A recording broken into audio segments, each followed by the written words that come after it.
नमस्कार प्रिय भक्तों, आपका स्वागत है हमारे चैनल स्पिरिचुअल वाणी में। दोस्तों, हमारे शास्त्रों में प्रदोष व्रत को भगवान शिव को प्रसन्न करने का अति सुगम मार्ग बताया गया है और आज हम सुनेंगे प्रदोष व्रत की कथा। प्राचीन काल में एक गरीब पुजारी हुआ करता था। उस पुजारी की मृत्यु के बाद उसकी विधवा पत्नी अपने भरण पोषण के लिए पुत्र को साथ लेकर भीख मांगती हुई शाम तक घर वापस आती थी। एक दिन उसकी मुलाकात विदर्भ देश के राजकुमार से हुई, जो कि अपने पिता की मृत्यु के बाद दर दर भटकने लगा था। उसकी यह हालात पुजारी की पत्नी से देखी न गई। वह उस राजकुमार को अपने साथ अपने घर ले आई और पुत्र जैसा रखने लगी। एक दिन पुजारी की पत्नी अपने साथ दोनों पुत्रों को सांडिल्य ऋषि के आश्रम में ले गई। वहां उसने ऋषि से शिवजी जी के प्रदोष व्रत की कथा एवं विधि सुनी तथा घर जाकर अब वह भी प्रदोष व्रत करने लगी। एक बार दोनों बालक वन में घूम रहे थे। उनमें से पुजारी का बेटा तो घर लौट गया, परंतु राजकुमार वन में ही रह गया। उस राजकुमार ने गंधर्व कन्याओं को कीड़ा करते हुए देखा तो उनसे बात करने लगा। उस कन्या का नाम अंशुमति था।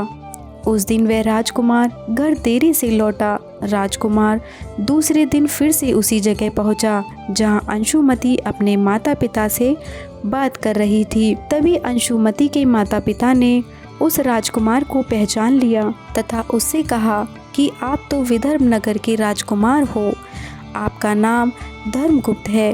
अंशुमति के माता पिता को वह राजकुमार पसंद आ गया और उन्होंने कहा कि शिवजी की कृपा से हम अपनी पुत्री का विवाह आपसे करना चाहते हैं। क्या आप इस विवाह के लिए तैयार हैं?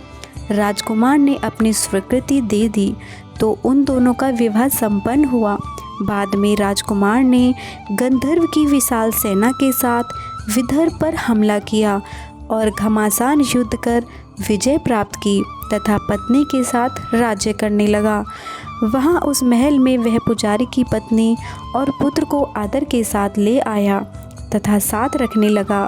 पुजारी की पत्नी तथा पुत्र के सभी दुख व दरिद्रता दूर हो गई थी और वे सुख से अपना जीवन व्यतीत करने लगे।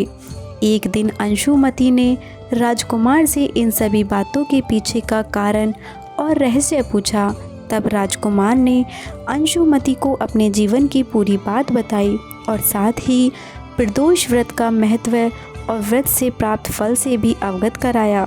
उसी दिन से प्रदोष व्रत की प्रतिष्ठा व महत्व बढ़ गया तथा मान्यता अनुसार लोग यह व्रत करने लगे। कई जगह पर अपनी श्रद्धा के अनुसार स्त्री पुरुष दोनों ही यह व्रत करते हैं। इस व्रत को करने से मनुष्य के सभी कष्ट और पाप नष्ट हो जाते हैं एवं मनुष्य को अभीष्ट की प्राप्ति होती है। दोस्तों, यदि आपको हमारी वीडियो पसंद आई है तो हमारे चैनल को सब्सक्राइब अवश्य करें और बेल आइकन दबाना ना भूलें। ओम नमः शिवाय।